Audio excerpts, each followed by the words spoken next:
Shalom saudaraku dimanapun saudara berada. Setiap hari Kamis saya mengirim saudara video firman Tuhan supaya saudara diberkati, dikuatkan di masa-masa pandemi seperti ini.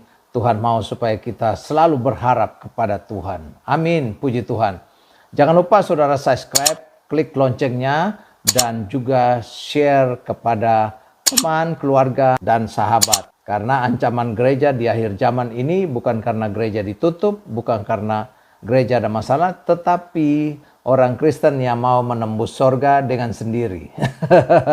Dia tidak mau ngajak-ngajak orang. Ya, waktunya kita memberkati orang lain. Dalam video ini saya mau berbicara tentang satu tema yang sangat menarik, yaitu perkataan yang beracun. Apa kata kitab tentang perkataan? Baik saudaraku yang kasih dalam Tuhan, perkataan yang beracun. Amsal 12 ayat 18 dan kita bandingkan dengan Amsal 15 ayat 1. Ada orang yang lancang mulutnya seperti tikaman pedang, tetapi lidah orang bijak mendatangkan kesembuhan. Amsal 15 ayat 1 dikatakan, jawaban yang lemah lembut meredahkan kegeraman, tetapi perkataan yang pedas membangkitkan marah. Saudaraku yang kekasih dalam Tuhan, yang dimaksud kata-kata beracun adalah yang menimbulkan luka hati atau menyebabkan orang lain tersinggung. Kata-kata beracun bisa terjadi dalam dua bentuk.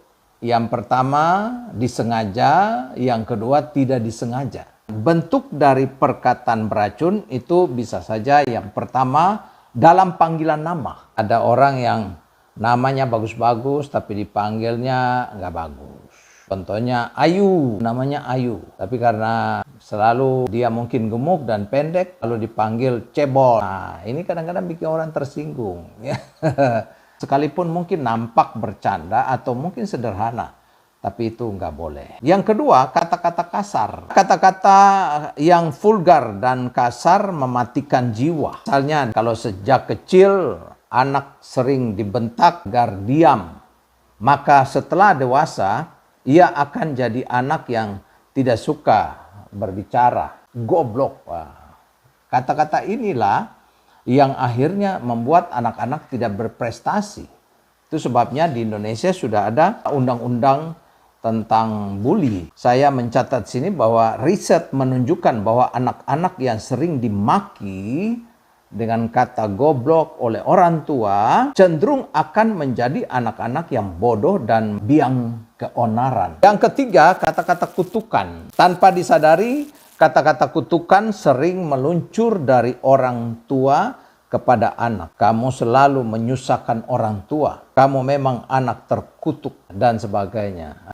Yang keempat, kata-kata yang meruntuhkan semangat. Kamu nggak mungkin bisa lah. Kata-kata yang meruntuhkan semangat adalah kata-kata yang sangat beracun. Nah, itu bentuk dari perkataan beracun ya. Itu ada 4. Sekarang saya mencatat sini 4 jenis mulut atau lidah. Alkitab menyebut ada 4 jenis lidah, yang 2 baik, sisanya jelek. Yang pertama kita lihat sini, lidah terkendali. Itu Amsal 10 ayat 19. Di dalam banyak bicara pasti ada pelanggaran, tetapi siapa yang menahan bibirnya berakal budi. Kita harus mengendalikan lidah, sebab lidah yang tidak terkontrol bisa menghabiskan semua milik dan karir yang dimiliki seseorang. Misalnya, gosip bisa menghancurkan karir seseorang.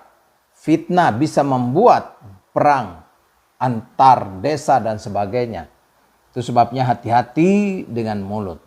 Dalam surat Yakobus 3 ayat 5-7, Yakobus memberi ilustrasi tentang mulut atau lidah adalah api. Artinya apa saudara? Sekalipun kecil, dia bisa membakar hutan yang luas. Yakobus berkata juga bahwa lidah itu atau mulut itu liar. Yang kedua adalah lidah yang memelihara. Amsal 15 ayat 23. Seseorang bersuka cita karena jawaban yang diberikannya, dan alangkah baiknya perkataan yang tepat pada waktunya. dikatakan di sini bahwa orang yang memiliki lidah atau mulut yang memelihara berarti setiap ucapan selalu mengandung unsur persahabatan, sukacita, dan kesatuan dengan orang lain. Dan kita bisa melihat sini bahwa tipe orang seperti ini kata-katanya biasanya sejuk. Seperti aku bangga dengan kamu. Ini kata-kata yang membangun. Kamu itu orang hebat. Kamu menarik sekali. Rasanya aku selalu aman jika kamu ada di sampingku. Kamu selalu bisa membuat aku itu bahagia. Ini kata-kata yang membangun. Kamu selalu bisa membuat aku tersenyum. Aku sangat bergairah. Selalu dekat dengan kamu. Kamu adalah inspirasiku. Inilah kata-kata yang saya selalu bilang, kata-kata yang selalu membangun. Ini lidah yang memelihara. Yang ketiga, saudara, ada 4 jenis lidah. Lidah yang mengadu domba. Kita baca di dalam Amsal pasal 18 ayat 8. Ya, demikian firman Tuhan, perkataan pemfitnah seperti sedap-sedapan, ya, yang masuk ke lubuk hati. Ya, ayat 16, ya, pasal 16 ayat 28. Demikian firman Tuhan. Orang yang curang menimbulkan pertengkaran dan seorang pefitnah menceraikan sahabat yang karib. Oh, saudaraku yang kasih dalam Tuhan, lidah pengadu domba. Banyak sekarang orang-orang yang suka ngomong sana, ngomong sini, beda. Hati-hati karena hati-hati, mulut ini harus selalu membangun, ya. Orang yang memiliki mulut atau lidah pengadu domba senang membuat perselisihan. Kata-kata orang seringkali mengakibatkan pertengkaran, ya, dengan orang lain. Yang termasuk kata-kata pengadu domba itu seperti ini. Ya, orang yang suka menghasut, orang yang suka memfitnah, ya, suka ngegosip. Semakin digosok, semakin sip, ya, gitu.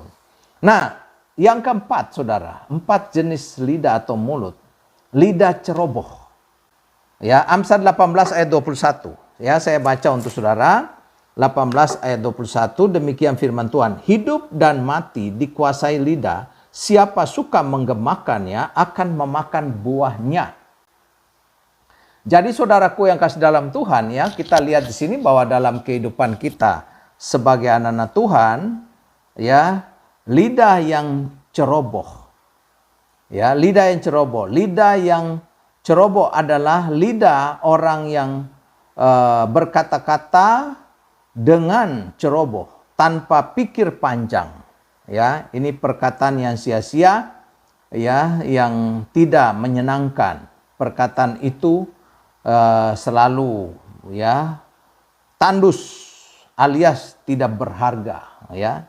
Jadi saudara bisa lihat ini, ya, kata-kata yang seringkali ceroboh, dan ini harus dikontrol. Jangan sampai mengucapkan kata-kata yang nggak bermakna, ya. Sebagai kesimpulan, hati-hati dengan ucapan Anda. Kendalikan mulut Anda atau lidah, karena lidah bisa mematikan, sekaligus lidah itu bisa menghidupkan. Tuhan Yesus memberkati. Jangan lupa subscribe dan klik loncengnya serta share. Haleluya. Saya Pendeta Richard Surinta selalu hadir untuk saudara. Amin.